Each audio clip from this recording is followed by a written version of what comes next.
बिस्मिल्लाहिर्रहमानिर्रहीम, अस्सलाम वालेकुम। ऐसा लग रहा है कि मामलात उस जानिब जा रहे हैं जहां पर मुस्तकबिल में यूरोप की, अमेरिका की, इंडिया से बाकायदा जंग हो जाए। और ये याद रखिएगा, खारिज इम्कान नहीं है, क्योंकि जो मामला चल रहे हैं अब आपको नज़र आएगा कि चीज़ें उस तरफ जा रही हैं। देखिए, कल इंडिया ने क्लियरली ट्रंप को कह दिया और यूरोप को कह दिया कि तुम लोग बड़े मुनाफिक हो, यूरेनियम खरीदते हो, फर्टिलाइज़र खरीदते हो, केमिकल्स खरीदते हो।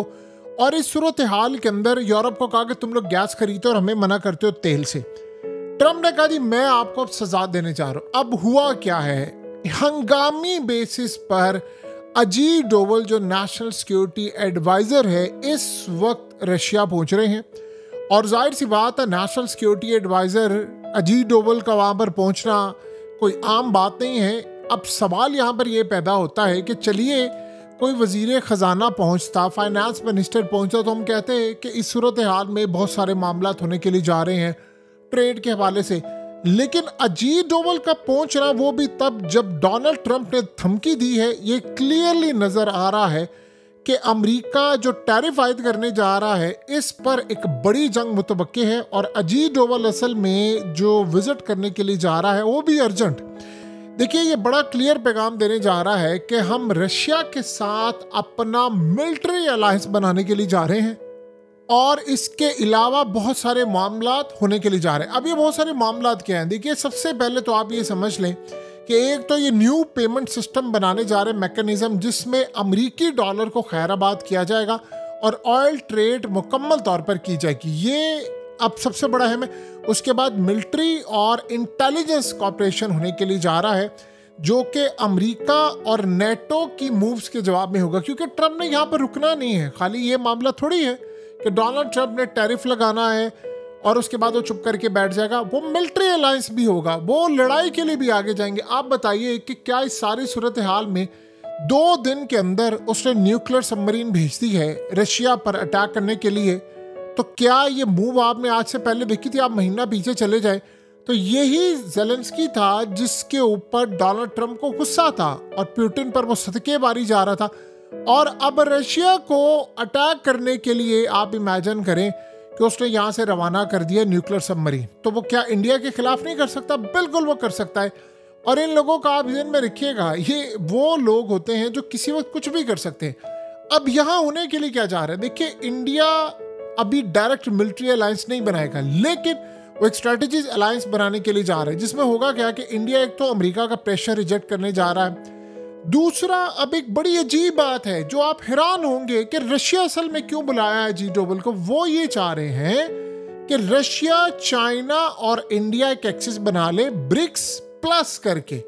यानी ब्रिक्स की कंट्रीज तो हो, उसमें मजीद कंट्रीज को शुमार कर लिया जाए, एक ब्लॉक बना ले और हम सब मिलकर अमरीकी डॉलर को तबाह करें और एक अल्टरनेट मुकम्मल तौर पर फ्रेमवर्क करें। देखिए, 2 चीजें आप ध्यान में रखिएगा। अमेरिका ने भारत को छोड़ना नहीं है।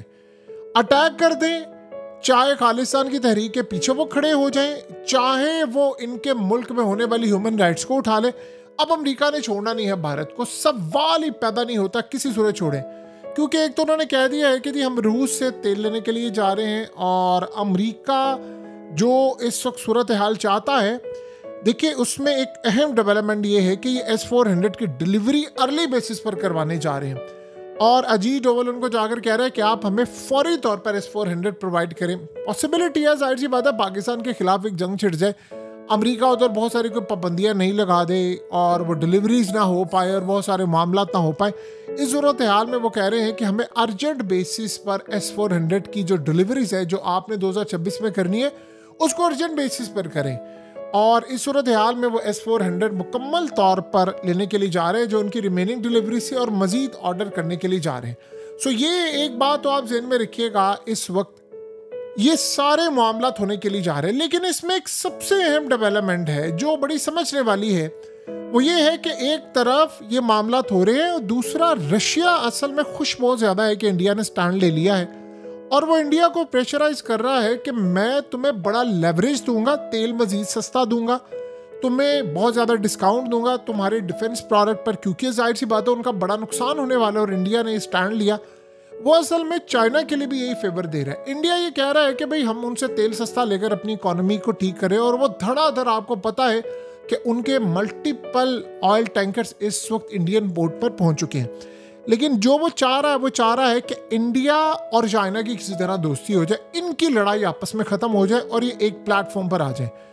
देखिए ये करना बड़ा मुश्किल है, लेकिन रूस इसमें जान तोड़ कोशिश कर रहा है और वो चाइना को कन्विंस कर रहा है कि ये जो भी फिलहाल आपने साउथ तिब्बत ये वो सारा कुछ है, इंडिया को लद्दाख के मामले और बहुत सारे मामलात में अभी चाइना की फौज पीछे रही, क्योंकि चाइना भी इस बात का इंतजार कर रहा है कि इंडिया और अमेरिका की लड़ाई हो और इंडिया का कोई अलायंस हमारे साथ बन जाए, क्योंकि चाइना ने तो देखिए स्टैंड लेना ही लेना है। इंडिया बेशक डील कर ले अमेरिका के साथ बाद में, अभी फिलहाल वो नहीं करे, हो सकता है कल को कर ले, चाइना डील नहीं करेगा, तो चाइना तो खड़ा हो गया मुकम्मल तौर पर। अब इस सारी सूरत हाल में जो सबसे अहम मामला है उसमें ये चाह रहे हैं कि हम मिलकर एक अलायंस बना लें, वो मिलिट्री अलायंस भी हो, ब्रिक्स के थ्रू हो, करेंसी भी हम एक्सचेंज कर ले। अब करेंसी के मामले पर रशिया और चाइना बड़ा जोर दे रहे हैं कि इंडिया किसी तरह पार्टिसिपेट कर ले, डॉलर को खैराबाद कह दे, क्योंकि अमेरिका की ताकत सिर्फ और सिर्फ डॉलर में है। अगर अमेरिकी डॉलर वीक हो जाता है तो डोनाल्ड ट्रंप, याद रखिएगा, किसी सूरत ये काम नहीं कर सकता कि अपनी उजारादारी बरकरार रखे। आप इमेजिन करें, आज अगर आप चाइनीज़ मीडिया के अखबारात को पढ़ें, उनके न्यूज़ चैनल्स को देखें, उनके आर्टिकल्स देखें, तो आप हैरान होंगे कि वो इंडिया की इतनी तारीफ़ कर रहे हैं और कह रहे हैं कि इंडिया ने बिल्कुल ठीक किया है रशिया के साथ खड़े होकर, और अनजस्टिफाइड है ये सारी चीज़ें। और वो बार बार एक बात कह रहे हैं कि असल में इस वक्त सूरत हाल ये है कि इंडिया मुकम्मल तौर पर अगर साथ खड़ा होता है तो ये एक बड़ी खुशाइन बात है। और आप ये गौर करें कि चाइनीज़ मीडिया में बार बार कहा जा रहा है कि इंडिया को अमेरिका का प्यादा नहीं बनना चाहिए। आपको याद है ना, इन्होंने कितना कहा था कि प्यादा ना पड़े, ना आप किसी सूरत को इनके लिए काम करें और चाइना के खिलाफ को काम ना करें, पेपर टाइगर की उन्होंने बात की। अब वो ये कह रहे हैं कि इंडिया को इस सारी सूरत हाल में चाइना से ताल्लुकात बेहतर करने चाहिए। ये बात अमेरिका को खटक रही है और वो ये समझ रहे हैं कि अगर इंडिया इस लेवल पर चला जाता है तो ये तो मामला काफ़ी हद तक ख़राब हो जाएंगे, और इंडिया इस सारी सूरत हाल से बिल्कुल आगाह है। देखिए अलायंस बनते टाइम नहीं लगता। यही जापान था जिस पर अमेरिका ने एटमी हमले किए और आपको पता है न्यूक्लियर मिसाइल मारे। आज वही जापान अमेरिका का इत्तेहादी है, क्वाड के अंदर बैठे हुए, यही रूस और यानी सोवियत यूनियन मिलकर अमेरिका के साथ इन्होंने दूसरी जंग अजीम और ये कोई जंग, कितनी जंगें इन्होंने लड़ी हैं, और आज आप देख लें कि उसी के खिलाफ उसने न्यूक्लियर सबमरीन रवाना कर दी है। यही चीज़ें होती हैं। आज आपकी लड़ाई है, वही रशिया था, वही सोवियत यूनियन था जिसको हमने तोड़ा, और उसके बाद आज देख लें आज ताल्लुकात कहाँ पर है। तो चीज़ें वक्त नहीं लगता, टाइम नहीं लगता बदलते। देखिए ना कोई परमानेंट दोस्त होते हैं ना दुश्मन होते हैं, सिर्फ परमानेंट मफादात होते हैं। आज किसी का मफाद किसी मुल्क के साथ है, वो उसके साथ खड़ा हो जाएगा। अब यहाँ G20 का वहाँ पर जाना ये क्लियरली इंडिकेट कर रहा है कि इंडिया अब स्टैंड लेने जा रहा है, लेकिन जो सजा देनी है ट्रंप ने वो बड़ी खतरनाक है। इंडिया उसको अफोर्ड कैसे कर सकता है, ये एक बड़ा सवाल है। देखिए बज़ाहिर आप देखें तो इंडिया ये कह रहा है भाई हम वो फ़ायदा जो हमारे मुल्क को होता है हम वो करेंगे, लेकिन इसमें एक बड़ी अजीब बात है कि ये जो ख़ास तौर पर 70-80 अरब डॉलर या 90 अरब डॉलर की जो उनकी ट्रेड है उस पर तो चले जो टैरिफ लग रहा है सो लग रहा है, जो डिजिटल उनकी सर्विसेज है उन पर टैरिफ लग रहा है। और फिर ये बात की जा रही है कि H1B वीज़ा जो इंडियंस वीज़ा लेकर अमेरिका में काम कर रहे हैं बड़ी बड़ी कंपनीज में, जो इनका ख़ास तौर पर वर्किंग वीज़ा है उसको फौरी तौर पर रिजेक्ट किया जाए और इंडियंस को वापस निकाला जाए। ये सूरत हाल तो बड़ी ख़तरनाक पैदा हो जाएगी और इंडिया इसका क्या जवाब देगा, क्योंकि रेमिटेंस उनके जाएंगे और उसके बाद वो स्टैंड बेशक ले रहे हैं लेकिन रेमिटेंस भी उनके जाएंगे, वहाँ से लोग भी निकल जाएंगे। तो सवाल ये है कि फिर कौन उनको रुकेगा। ये एक इंडिया के लिए बड़ा क्वेश्चन है, लेकिन जाहिर सी बात है जिस तरह कल उन्होंने ट्रंप को धमकी दी है तो ये तो बात एक बड़ी तय है ना कि उन्होंने इसकी वर्किंग ऑलरेडी करके रखी हुई है। अगर ये वर्किंग ना की होती, उन्होंने देखिए आम बंदे के जहन में चीज़ें हैं तो क्या इंडिया ने वर्किंग नहीं की होगी। चाइना यहाँ ये चाह रहा है कि किसी तरह ये हमारे साथ शामिल हो जाए। देखिए यही बांग्लादेश है जो कभी चाइना के खिलाफ भी काम करता था इंडिया के साथ, आज वही बांग्लादेश है जो चाइना के साथ और पाकिस्तान के साथ खड़ा हुआ है। चीज़ें बदलते हुए टाइम नहीं लगता, ये बात आप जहन में रखिएगा। रशिया ने बार बार वार्न किया मोदी को कि तुम्हारे मुल्क में रिजीम चेंज ऑपरेशन पॉसिबल है और तुम अपने इत्तेहादियों पर नज़र रखो और हमें खतरा है कि ऐसे रिजीम चेंज ऑपरेशन ना हो जाए वहाँ।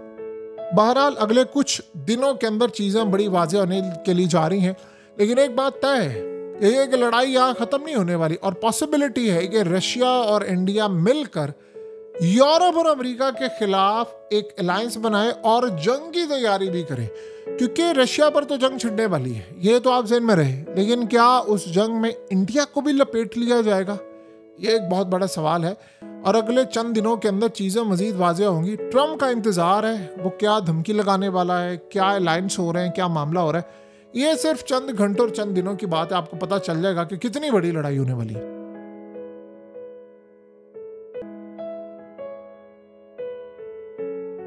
हकीकत टीवी को सब्सक्राइब करना मत भूलें, वीडियो को लाइक करें, शेयर करें और कमेंट सेक्शन में अपनी राय का इजहार ज़रूर करें।